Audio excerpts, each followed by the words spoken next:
మన ప్రపంచం ఎంతో వేగంగా అభివృద్ధి చెందింది మరియు చెందుతూనే ఉంది. ఇది మంచికా చెడుకా అన్నది అర్థం కానటువంటి పరిస్థితి. ప్రపంచం ఎంత వేగంగా అభివృద్ధి చెందుతుందో అదే సమయంలో ఒక మనిషి తోటి మనిషిని కనీసం మనిషిలాగా కూడా గుర్తించడం లేదు. నైతికంగా అంతే వేగంగా దిగజారిపోతున్నాడు.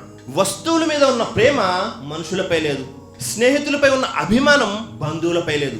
ఫేస్బుక్లో స్నేహితులకి హాయ్ చెప్పే సమయం ఉన్న మనకు ఇంట్లో ఉన్నటువంటి తల్లిదండ్రులని కనీసం పలకరించేటటువంటి సమయం లేదు. ఇక వాట్సాప్ వాడుతూ భార్య భర్తను పట్టించుకోవడం లేదు, భర్త భార్యను పట్టించుకోవడం లేదు, ఇద్దరూ కలిసి పిల్లల్ని పట్టించుకోవడం లేదు. ఒకవేళ ఇదే కొనసాగిందనుకోండి, రాబోయే కాలంలో మీ ప్రాణ స్నేహితులు ఎవరు అంటే వస్తువులు, రోబోల పేర్లే చెప్పాల్సిన అవసరం వస్తుంది.